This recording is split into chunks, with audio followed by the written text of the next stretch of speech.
আল্লাহ বলেছেন যদি খেতে চাও, পড়তে চাও, তোমাকে দুইটা কাজ করতে হবে। ওয়ালাউ আন্না হালাল কুরা আমানু ওয়াত্তাকাউ লাফাতাহনা আলাইহিম বারাকাতিম মিনাস সামাই ওয়াল আরদ। আল্লাহ পাক বলেন, যদি জনপদের লোকেরা, দেশের লোকেরা দুইটা কাজ যদি করে, কয়টা কাজ? দুইটা কাজ যদি করে, আমি আল্লাহর উপরে যদি ঈমান আনে আর আমাকে ভয় করার নীতি যদি অবলম্বন করে চলে, তাহলে আমি রব্বুল আলামিন ওই দেশের মানুষের জন্য আকাশ আর জমিনের সব বরকতের দরজা খুলে দেব। কি ওয়াদা কার? আল্লাহ কি ওয়াদা ভঙ্গ করেন? কখনো তিনি কখনো ওয়াদা ভঙ্গ করেন না। সে আল্লাহ পাকের, তিনি বলছেন যে আমার রিস্কের মালিক আমি, আমি তোমাদেরকে সুযোগ দিয়েছি, গভর্নমেন্ট তৈরি করো, সরকার বানাও, এবং সরকার বানায়া আমার কোরআন দিয়া দেশ চালাও। তবে কোরআন দিয়ে যদি দেশ না চালাও, কোরআন শরীফের মধ্যে আল্লাহ অন্যত্র বলেছেন ক্ষমতা দেই, ক্ষমতা দিয়া আমি চুপ বুঝে বসে থাকি না। আল্লাহ কি ঘুমান? বলেন আল্লাহ কি ঘুমান?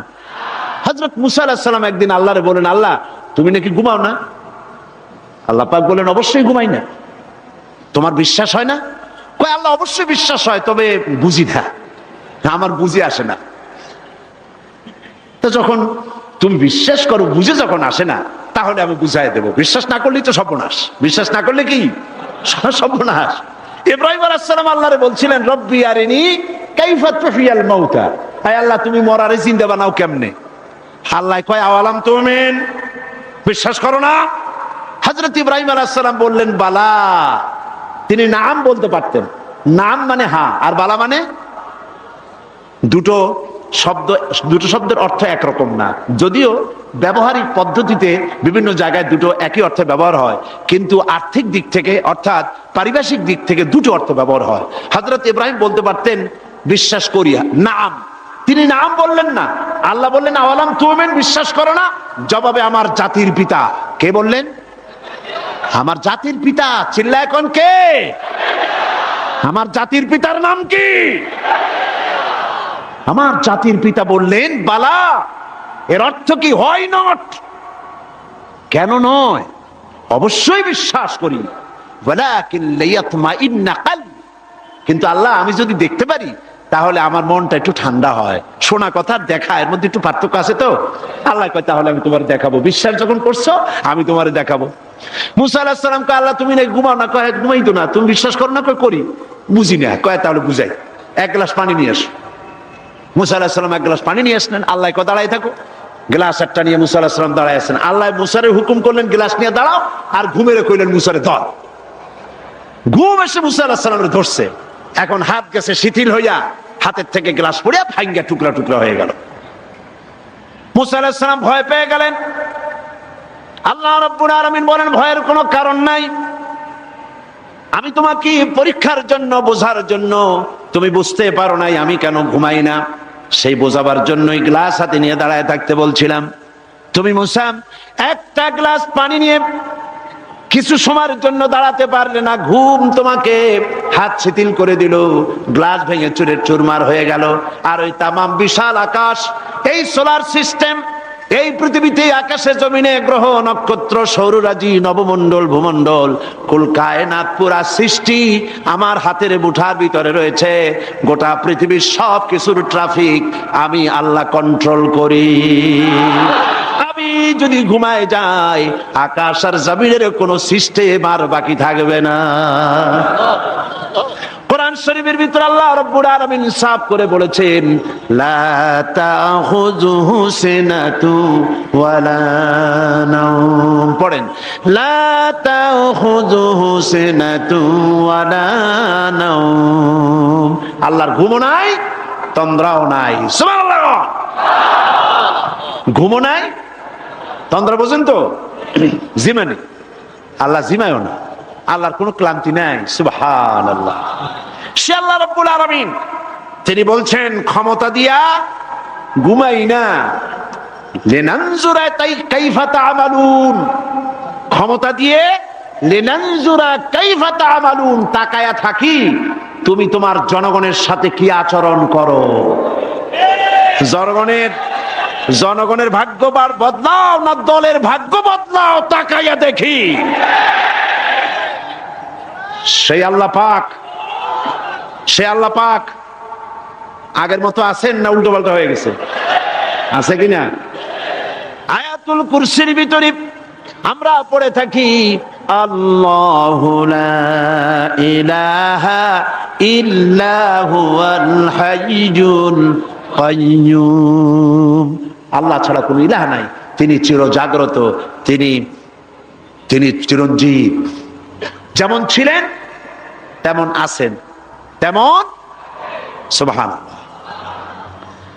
এখন আল্লাহ পাক কি বলছেন? উদখুলু ফিস সিলমে কাফা। যারা ঈমান আনছো, আমরা ঈমান আনছি কিনা? আচ্ছা, আমি একটু ঈমানদারদের সংখ্যাটা দেখি, কতজন ঈমান আনছি। আলহামদুলিল্লাহ। হাত নামান। আমরা সবাই ঈমানদার, আমরা সবাই কি? তো ঈমানদারদেরকে আল্লাহ পাক বলছেন উদখুলু ফিস সিলমে, পরিপূর্ণরূপে দাখিল হয়ে যাও। কিসের মধ্যে? সিলমের মধ্যে। আত্মসমর্পণ করো, সারেন্ডার্ড হয়ে যাও। আমাদের জাতির পিতা হযরত ইব্রাহিম আলাইহিস সালামকে আল্লাহ রাব্বুল আলামিন অর্ডার করলেন আসলিম, সারেন্ডার করো। আসলিম, সারেন্ডার করো। কাকে বললেন? জাতির পিতাকে। কাকে বললেন? জাতির পিতা হওয়া এত সোজা নয়। গোটা মুসলিম মিল্লাতের পিতা, তাকে পরীক্ষা দিতে হয়, ইমানের পরীক্ষা, হাবিজাবি ফালতুর পরীক্ষা না। কিসের পরীক্ষা? ইমানের পরীক্ষা, আগুনের পরীক্ষা। নিজের কলিজার টুকরা সন্তান আল্লাহকে খুশি করার জন্য জবাব করার পরীক্ষা। এরপরে জাতির পিতা হওয়া যায়। মানুষের উপরে জাতির পিতা চাপাই দিলে জাতির পিতা হয় না। জাতির পিতা আল্লাহ বানান, কে বানায়? চিল্লায় কও, কে বানায়? ওই আল্লাহ পাক বলছেন, আমি ইব্রাহিম আলাইহিস সালামকে বললাম আসলিম, সারেন্ডার করো, মাথা নত করো, আত্মসমর্পণ করো।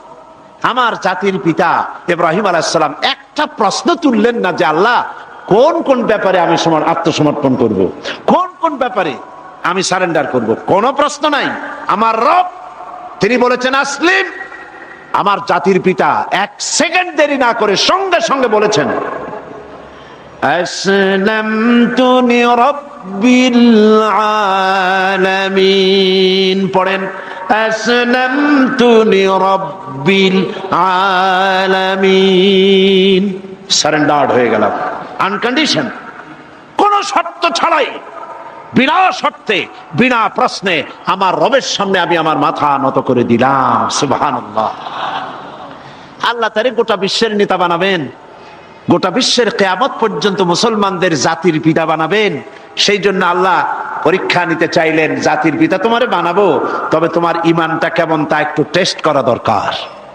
আল্লাহ টেস্ট করলেন, ফালাই দিলেন আগুনের মধ্যে।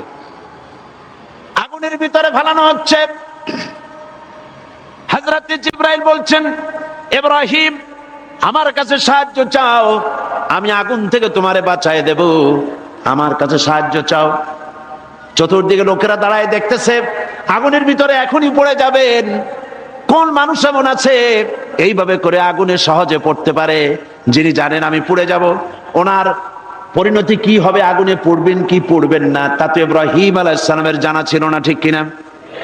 কিন্তু তিনি জিবরাইলের প্রশ্নের জবাব দিলেন, তার প্রস্তাবের জবাব দিলেন। জিবরাইল গো, আমি তোমার কাছে সাহায্য কেন চাইবো? আমি তো এমন কোন অন্ধ আল্লাহর ইবাদত করি না যে আল্লাহ তার বান্দার দুঃখ দুর্দশা নিজের চোখে না দেখেন। আমার আল্লাহ তো অন্ধ নন। তবে আমি আগুনে পুড়ে গেলে, আগুনের ভিতরে আমি পুড়ে ভস্ম হলে আমার রব যদি খুশি হয়ে যান, তাহলে আমি আমার রবকে খুশি করার জন্য 1000 বার পড়তে রাজি আছি। ঝট করে পড়ে গেলেন আগুনের ভিতরে।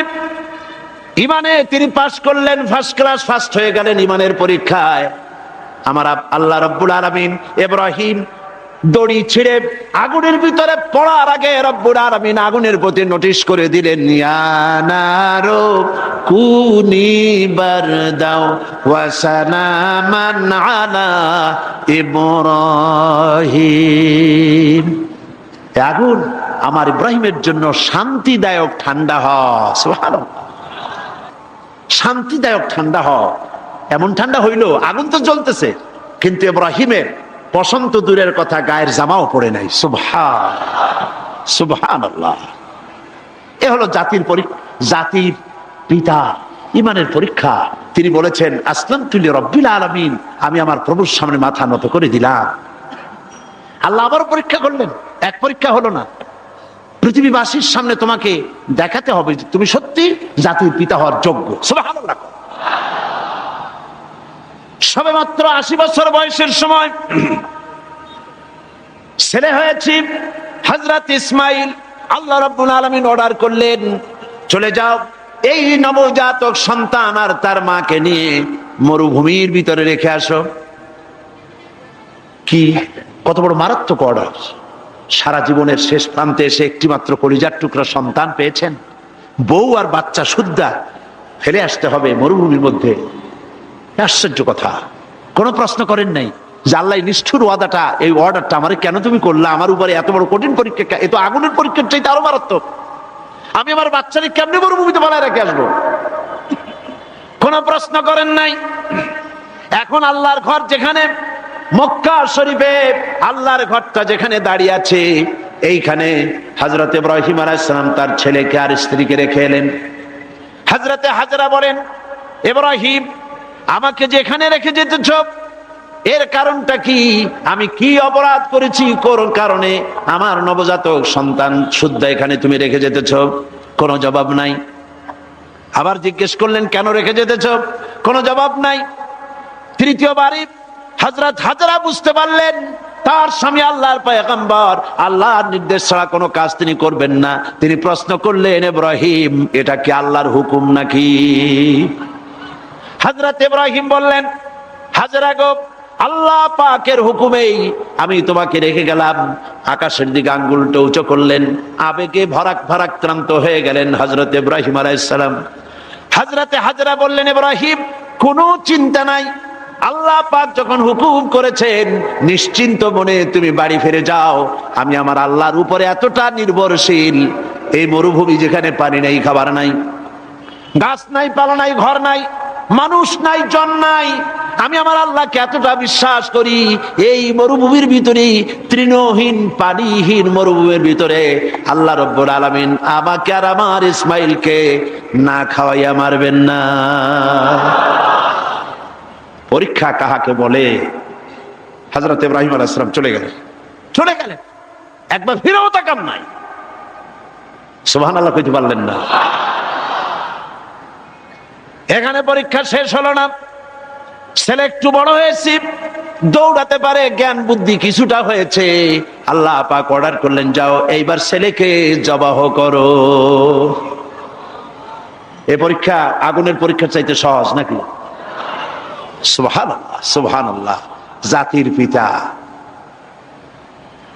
হযরত ইব্রাহিম আলাইহিস সালাম একবারের জন্য বলেন নাই, রব্বুল আলামিন, এত বড় কঠিন হুকুম আমি কিভাবে পালন করব? তুমি আমার প্রতি দয়া করো, আমাকে শক্তি দাও, সাহস দাও। কিচ্ছু বলেন নাই। হুকুম হয়েছে, চলে গিয়েছেন। ছেলেকে কাছে ডেকে বললেন, ইন্নী আরা ফিল মানাম আন্নী আযবাহুক ফানজুর মাযা তারা। ইয়া বুনাইয়া, হে আমার কলিজার টুকরা সন্তান, আমি স্বপ্নে দেখেছি আমি যেন তোমাকে জবাহ করছি। ফানজুর মাযা তারা, এখন তুমি বলো তোমার মত কি, তোমার রায় কি? হযরত ইসমাইল আলাইহিস সালাম বাপ পয়গম্বর, ছেলেও কি পয়গম্বর হয়ে যাবেন। ছোট্ট ছেলে হযরত ইসমাইল বলছেন, ইয়া আবাতি ফাআল মা তু'মারু সাতাজিদুনি ইনশাআল্লাহু মিনাস সাবিরিন। হে আমার পিতা, হে আমার সম্মানিত পিতা, ইফআল মা তুমার, আপনি সেটাই করুন যেটার প্রতি আপনি আদিষ্ট হয়েছেন। ওই বাচ্চা ছেলে বুঝতে পেরেছে আমার পিতার স্বপ্ন স্বপ্ন নয়, নবীদের স্বপ্ন ওহীর সমান। ইয়া আবাতি ফাআল মা তুমার, আল্লাহ পাক আপনাকে যে আদেশ করেছেন আপনি তা পালন করুন। সাতাজিদুনি ইনশাআল্লাহু মিনাস সাবিরিন, অবশ্যই আপনি আমাকে ধৈর্যধারীদের মধ্যে পাবেন। সুবহান। এই পরীক্ষাও হযরত ইব্রাহিম আলাইহিস সালাম পাস করলেন না করেন না? করছেন কিনা? আল্লাহ পাক বলছেন দেখো ব্যাপারটা কি হলো। হযরত ইব্রাহিম তো জানেন না যে ছেলে জবাহ হবে না, আর ছেলেও জানে না যে সে জবাহ হয়ে যাবে না, কথা ঠিক কিনা? হযরত ইব্রাহিম আলাইহিস সালাম ছেলেকে জবাহের জন্য প্রস্তুতি নিলেন। এবার দেখেন কোরআনের ভাষাটা কি। আল্লাহ পাক বলছেন ফালাম্মা আসলামা ওয়া তাল্লাহু লিল জাবিন, ফালাম্মা আসলামা উদখুলু ফিস সিলমে কাফা, সেই সিলমুন এখানেও সেই সিল্লাম এখানেও আসছে আসলামা। ফালাম্মা আসলামা, যখন তারা বাপ বেটা দুজনেই আনুগত্যের মস্তককে অবনত করে দিল। হযরত ইব্রাহিম দিলেন, আল্লাহর হুকুমের সামনে মাথা নত করে ছুরি হাতে নিলেন, আর হযরত ইসমাইল পিতার হুকুমের সামনে আল্লাহর হুকুম অনুযায়ী গলাটা পেতে দিলেন। ফালাম্মা আসলামা ওয়া তাল্লাহু লিল জাবিন, গলাটা কাট করে দিলেন। হযরত ইসমাইল বললেন আব্বা একটি কাজ করুন, আমাকে জবাহ করার আগে আমার হাত পা একটু ভালো করে বেঁধে দিন, আর আপনার নিজের চোখটাও একটু ভালো করে বাঁধেন, কারণ আমি আপনার একমাত্র সন্তান।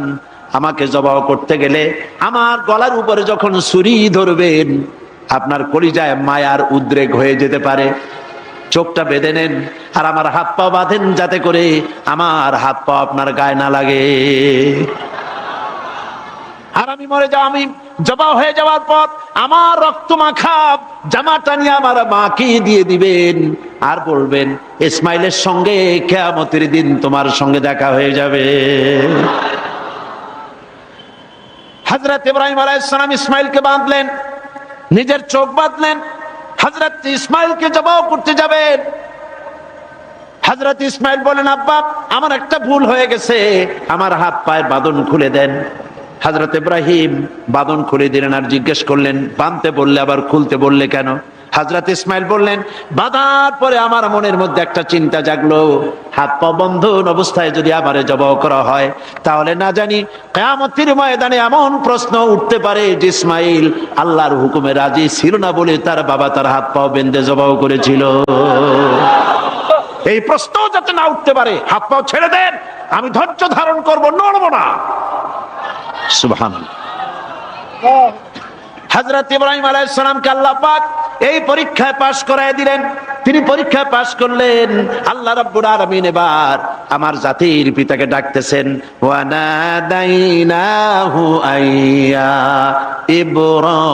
ইব্রাহিম قد صدقت الرؤيا إنا كذلك نجزي المحسنين وناديناه أن يا إبراهيم, আমি ইব্রাহিমকে ডেকে বললাম ও ইব্রাহিম قد صدقت الرؤيا, তুমি তোমার স্বপ্নকে বাস্তবে রূপ দিয়েছো। সুবহানাল্লাহ, স্বপ্নকে বাস্তবে রূপ দিয়েছো।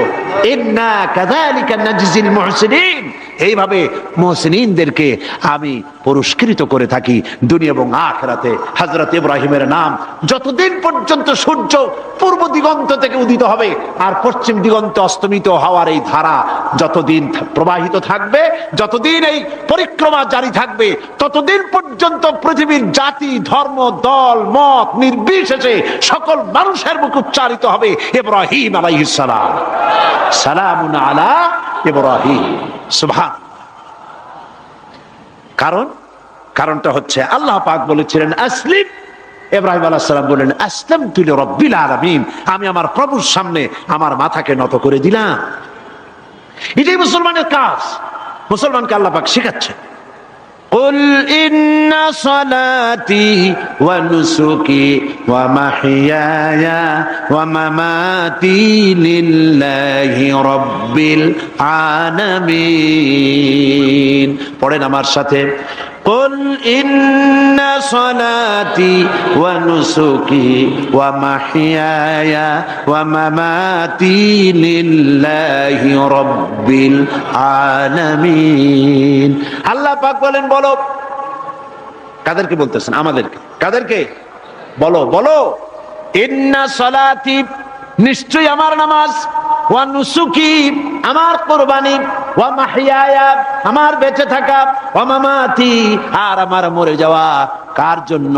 লিল্লাহি রাব্বিল আলামিন। সব কিছু পরওয়ারদিগার, তামাম বিশ্বের, তামাম জাহানের পালনেওয়ালা রব, তার জন্য আমার বেঁচে থাকা, আমার মরে যাওয়া, আমার নামাজ, আমার কুরবানি, সব কার জন্য? চিল্লায় কোন কার জন্য? আল্লাহ পাকের জন্য। এই কথাই আল্লাহ পাক বলছেন, উদখুলু ফিস সিলমি কাফা, পরিপূর্ণরূপে ইসলামের মধ্যে দাখিল হয়ে যাও। একটু আধটু না। রাজনীতিতে তুমি রাজনীতিতে যাবা আমেরিকার দিকে, গণতন্ত্রের দিক থেকে যাবা আমেরিকার দিকে, রাজনীতির দিক থেকে যাবে তুমি ব্রিটিশের দিকে, সংস্কৃতির দিক থেকে যাবা তুমি শান্তিনিকেতন, তুমি যাবা দিল্লি, গয়া, কাশী। এর নাম মুসলমান না, এগুলোর নাম মুনাফিক। এগুলোর নাম কি?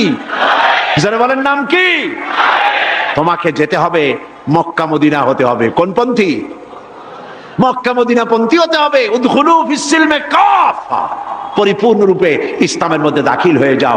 অল্প একটু আধটু দাখিল হলে চলবে না। সুতরাং ধর্ম নিরপেক্ষ হওয়ার কোনো সুযোগ ইসলামে নাই। আছে?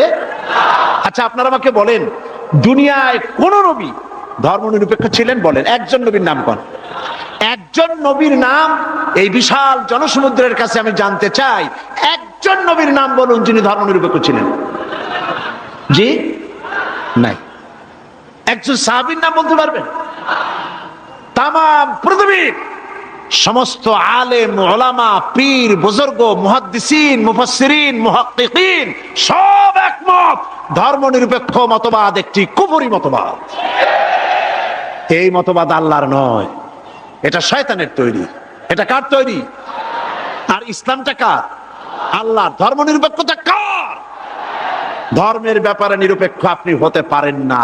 নিরপেক্ষতাও একটা পক্ষ, নিরপেক্ষতাও একটা পক্ষ। ওরা সরাসরি বলে না, সাহস নাই সেই জন্য বলে না। কি বলে না? ঠিক তো আন্দাজে কইলেন, আগে না শুনবেন। সরাসরি বলে না, কারণ এদেশে মুসলমান বেশি, সেই জন্য সরাসরি বলে না আল্লাহ নাই। ওইটা বলতে পারে না। বলে যে আল্লাহ আছে, তবে তাদের জায়গাটা একটু সীমাবদ্ধ। কোথায়? এই জাতীয় মসজিদ বাইতুল মুকাররম, তাও তার পাশে যে ফাউন্ডেশন আছে ও দূর আর যাবে না। বাইতুল মুকাররম মসজিদ, অন্যান্য মসজিদগুলি, মসজিদ, খানকা, মাদ্রাসা, এতিমখানা, এর মধ্যে আল্লাহ এবং রসুলকে রাখা হয়েছে। আর বাকি আমার জীবনের বিস্তীর্ণ অঙ্গনে অর্থনীতি, সমাজনীতি, রাজনীতি, স্বরাষ্ট্রনীতি, পররাষ্ট্রনীতি, আমার সেক্রেটারিয়েট, আমার ক্যান্টনমেন্ট, আমার পার্লামেন্ট, এসব জায়গাগুলি আল্লাহর উপরে 144 করা হয়েছে। রসুলের প্রতি 144 চালু করা হয়েছে।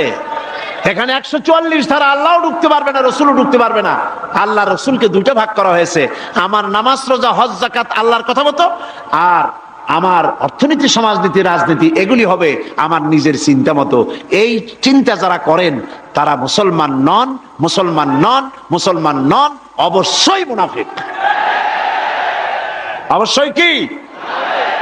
এবার দেখেন আল্লাহ কি বলেন। আমরা তো আন্দাজে কথা বলি না। আমরা কি আন্দাজে কথা বলি? আমাদের দলিল কি? জোরে কন্যা দলিল কি? আমার নবী বলেছেন, মান ক্বালা বিহি সাদাকা, আমার কোরআন, আমার আল্লাহর কোরআন দিয়া যারা কথা বলে, মান ক্বালা বিহি সাদাকা, কোরআন দিয়ে যারা কথা বলে তারাই সত্য কথা বলে। কারণ কোরআন হলো আল্লাহর কিতাব। ওয়ামান আসদাকু মিনাল্লাহি কিলা, আল্লাহর চাইতে সত্যবাদী আর কে হতে পারে? আল্লাহ পাক বলছেন, আফাতুমিনুনা বিবাদিল কিতাবি ওয়া তাকফুরুনা বিবাদ, তোমরা আল্লাহ পাকের কিছু কথাকে মানবে আর কিছুকে করবে অস্বীকার। এটাই তো ধর্মনিরপেক্ষতাবাদীদের কাজ, ঠিক কিনা? তারা নামাজ রোজা হজ যাকাত করে কার কথা মতো? বলেন না কার কথা মতো? কিন্তু অর্থনীতি, সমাজনীতি, রাজনীতি এগুলি আল্লাহর কথা মতো করে না। বরং এই কথাগুলি যদি কেউ বলে যে ধর্ম, রাজনীতি, অর্থনীতি, সমাজনীতি, ইলেকশন, ভোট, নির্বাচন, স্লোগান, সমাবেশ সব হতে হবে আল্লাহর কোরআন অনুযায়ী, তাহলে ওরা বলে এরা হচ্ছে মৌলবাদী, এরা হচ্ছে মৌলবাদী। আর এই কথাগুলি প্রচার করার জন্য তাদের পত্রিকার অভাব নাই, আছে। আজকে আমার সামনে এই মাহফিলে হাজার হাজার লোক আছে, কিন্তু টেলিভিশনের সামনে আছে কোটি কোটি মানুষ, ঠিক কিনা? পত্রিকা, 2-4টা পত্রিকা আছে বাংলাদেশে যেগুলি আল্লাহর কথা, ইসলামের কথা মহব্বতের সাথে জীবনের বিনিময়, জীবনের ঝুঁকি নিয়ে পত্রিকায় তারা প্রকাশ করে, ঠিক কিনা? বাকি শত শত পত্রিকা ঝড়ের গতিতে, টর্নেডোর গতিতে ইসলামের সাথে বিরোধিতা করছে কি না করছে না? করছে কি না? করছে। এবং এরাই ধর্মনিরপেক্ষতাকে বাঁচায় রাখার জন্য এক শ্রেণীর বুদ্ধিজীবী, কবি, সাহিত্যিক তৈরি করেছে এবং পত্রিকাগুলি এদেরকে বাঁচায় রাখে, আর ইসলামের সাথে করে চরম কি বিরোধিতা। দেখেন, এইখানে আমি আসার সাথে সাথেই একটা প্রশ্ন আমার কাছে আসলো, একটা প্রশ্ন আসলো। প্রশ্নটা হচ্ছে, সে লোক বলেছে যে ওয়াজ মাহফিলের আমাদের সমাজে এক শ্রেণীর লোক আছে যারা এই বলে জনগণকে বিভ্রান্ত করছে যে সাইদি সাহেব এবং অন্যান্য বিখ্যাত আলেমগণ ওয়াজ মাহফিলের মাধ্যমে প্রচুর অর্থ উপার্জন করছে। এই সকল লোকদের প্রশ্ন হলো, আলেমগণ নবী ওনার নাজিলকৃত কোরআনের আলোচনার বিনিময়ে কোনো অর্থ উপার্জন করছেন কেন? এই প্রশ্নটির সৃষ্টি হয়েছে কদিন আগে একটি পত্রিকা, ভারতের টাকায় পরিচালিত, আমি নাম বলবো না। আমি তখন কুমিল্লা মাহফিল করতেছি। তারা লিখেছে 3 রাত্র তিনি সেখানে বক্তৃতা করবেন, সন্ধ্যা থেকে ফজর পর্যন্ত ওয়াজ ফরমাইবেন। আমি তো জীবনেও সন্ধ্যা থেকে ফজর পর্যন্ত ওয়াজ ফরমাই নেই কোথাও। তারপরে প্রতিদিন 25,001 টাকা করে নিবেন, 3 রাত্রে 75,003 টাকা তিনি সেখান থেকে গ্রহণ করবেন। পত্রিকায় এসেছে। পরের দিন সেই কমিটি মাহফিলে দাঁড়াইয়া এর প্রতিবাদ করলো, ঘৃণা জানালো যে কোনোদিন আমরা ওনাকে ধরনের পয়সা করি দেই নেই। জিন্দিগিতে মানুষের সঙ্গে কন্ট্যাক্ট করে, চুক্তি করে আমি সাইদি টাকা নিয়েছি, এর প্রমাণ কোন মায়ের সন্তান, বাংলাদেশ তো দূরের কথা, তামাম পৃথিবীতে কেউ দিতে পারবে না। পত্রিকাগুলি এগুলি ছেপে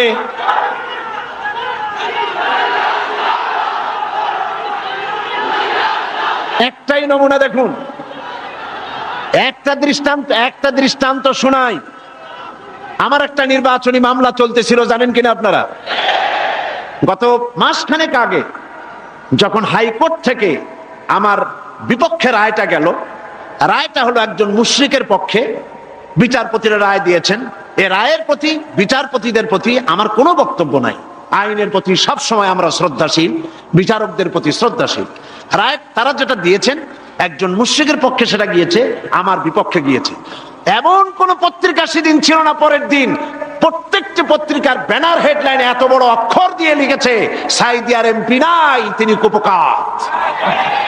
কিন্তু গতকাল বাংলাদেশ সুপ্রিম কোর্ট এই কেসে হাইকোর্টের রায়কে স্থগিত ঘোষণা করে দিল, স্টে অর্ডার দিয়ে দিল। রায়টা আমার পক্ষে এসেছে, সেই জন্য বাংলাদেশের 2-1টা পত্রিকা ছাড়া কোন পত্রিকায় কোনো জায়গা হয় না। এগুলি প্রমাণ, এদের কলিজা জ্বলে। আজকের এই মাহফিলের এই দৃশ্য দেখে কলিজায় আগুন লেগে যায় ওদের। আগুন লাগুক।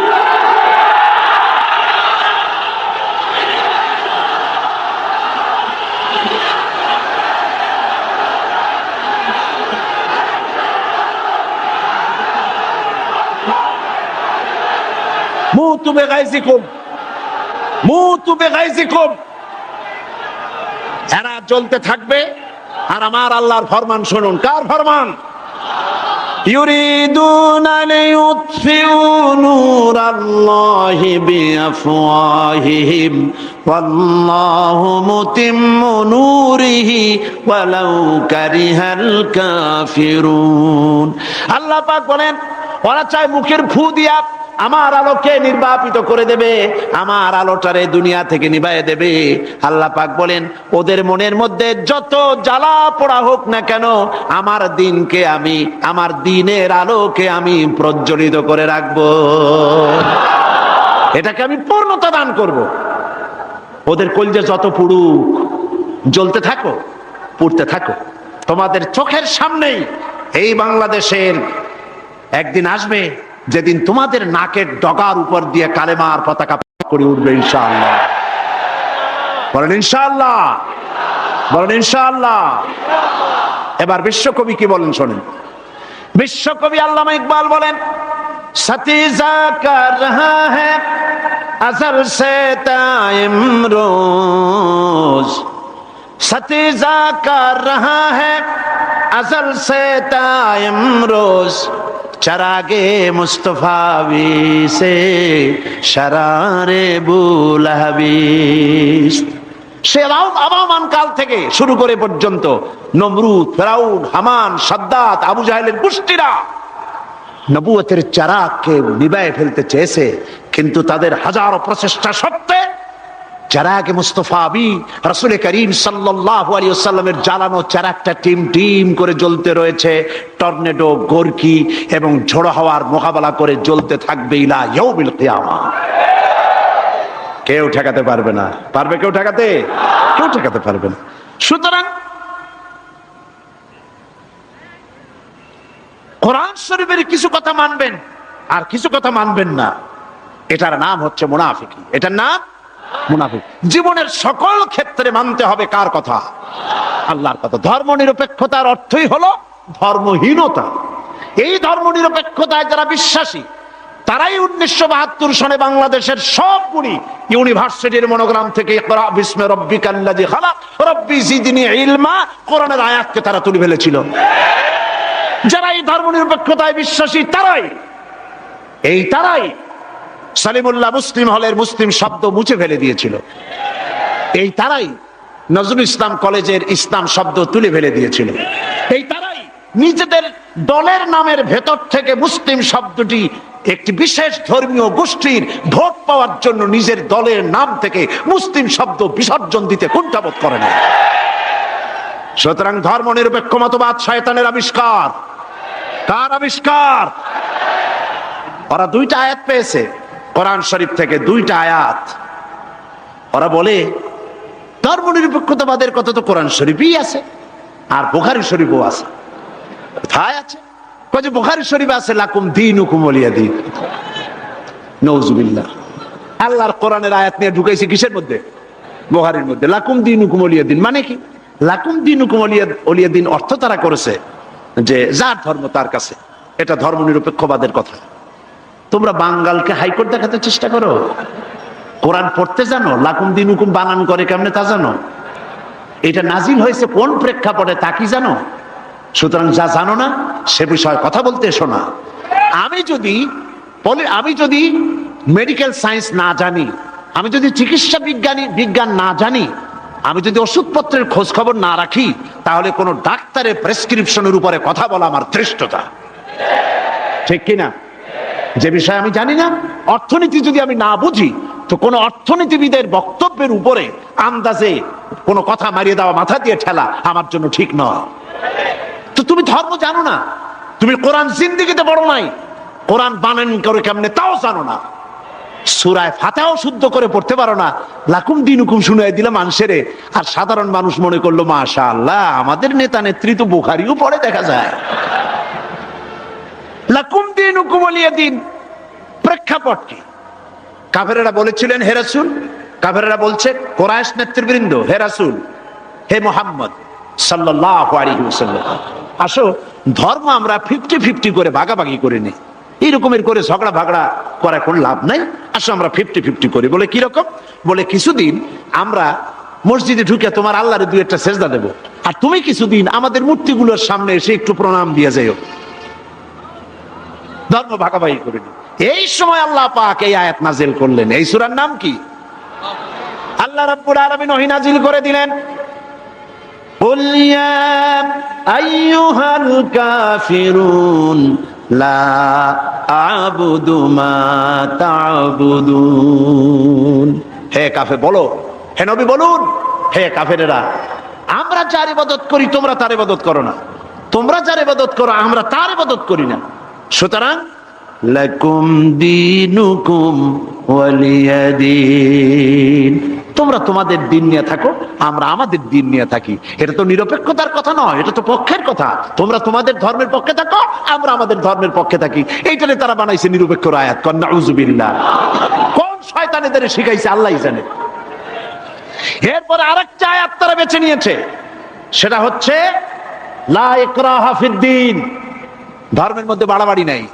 নামাজও পড়ে না জীবনে, ওদের সে লোকই বক্তৃতা করে কোরআনের আয়াত দিয়া। লা ইকরাহা ফিদ্দিন, সুবিধাবাদ জিন্দাবাদ।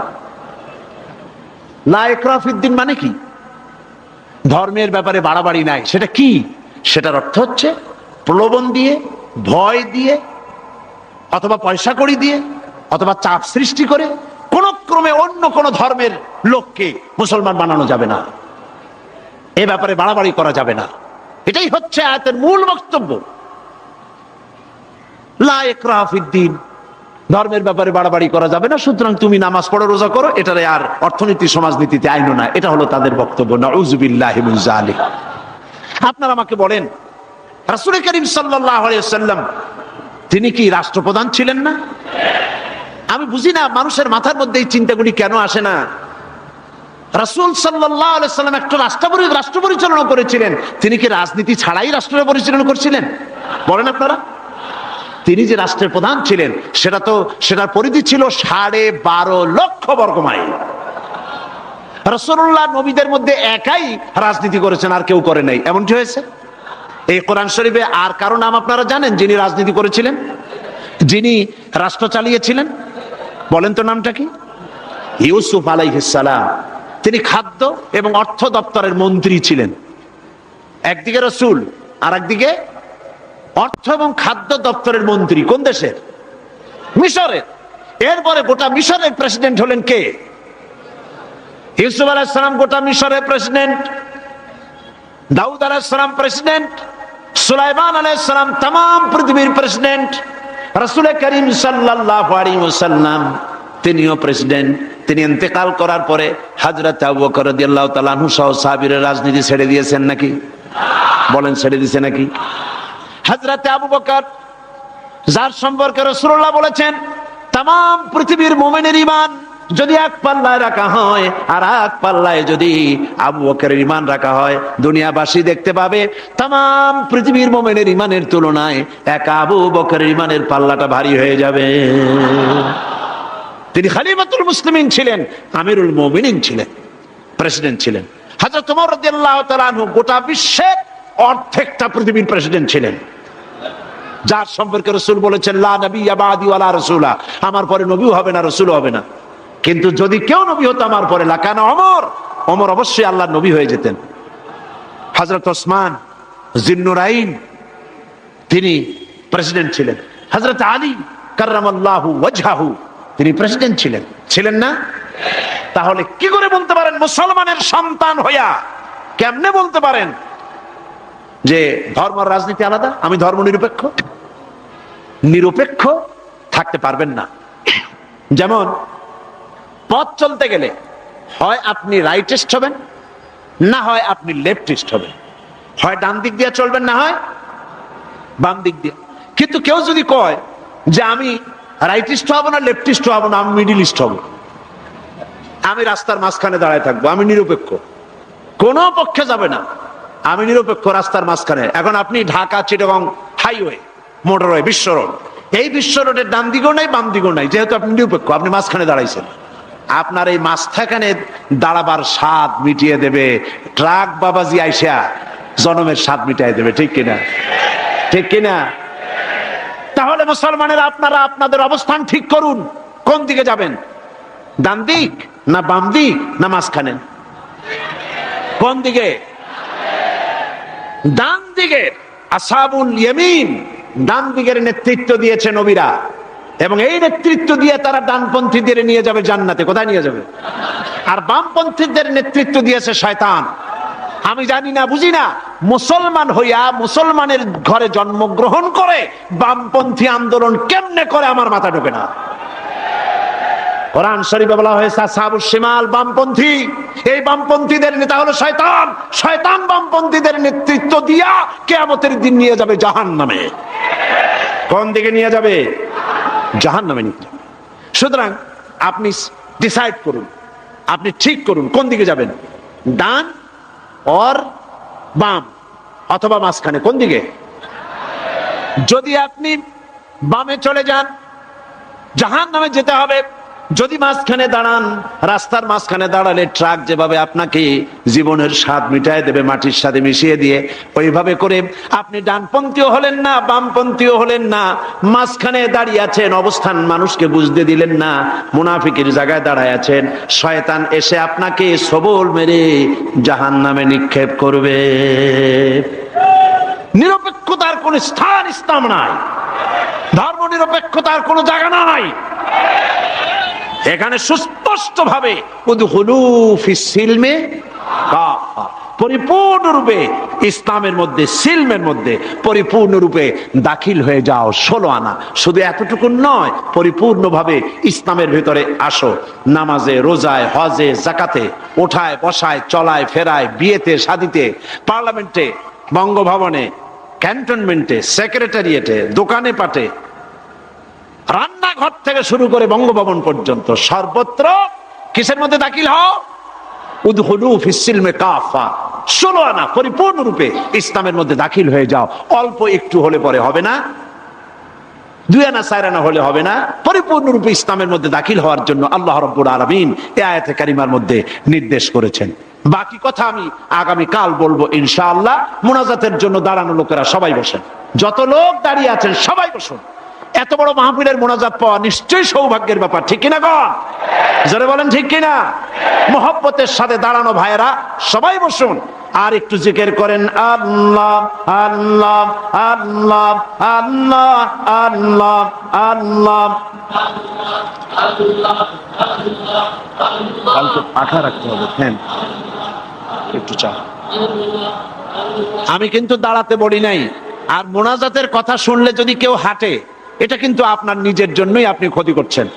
মোনাজাতে অংশগ্রহণ করা, আল্লাহ পাকের কাছে হাত তোলা, এই হাত তোলা থেকে নিজেকে বঞ্চিত করবেন না। এরপর রব্বানা যালামনা আনফুসানা ওয়া ইন লাম তাগফির লানা ওয়া তারহামনা লানাকুনান্না মিনাল খাসিরিন। রব্বানা লা তুযিগ কুলুবানা বা'দা ইয হাদাইতানা ওয়া হাব লানা মিন লাদুনকা রাহমাতান ইন্নাকা আনতাল ওয়াহ্হাব। আয় আল্লাহ তাআলা, হাজার হাজার মুসলমান